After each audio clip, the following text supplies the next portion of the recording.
About to leave, already packing, come with me, I'm not really asking, we'll get away to a place where we don't know.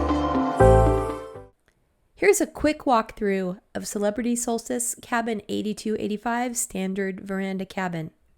This old girl is showing her age, but everything in the cabin worked perfectly and was very, very clean. The marine king-size bed can be split into 2 doubles if you're traveling with a friend.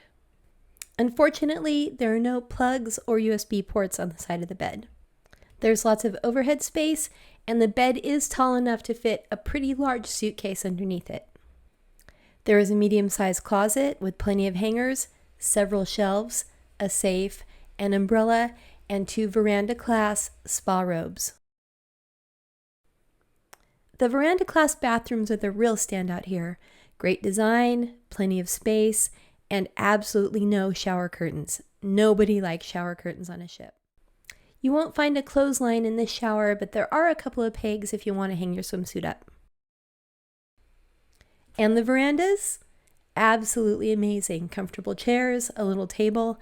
What a great place to sit back and relax and enjoy the view of the places you'll be traveling. All in all, a great room, and what a perfect place to explore this world from. Take my hand, we'll make it somehow, we can't miss out.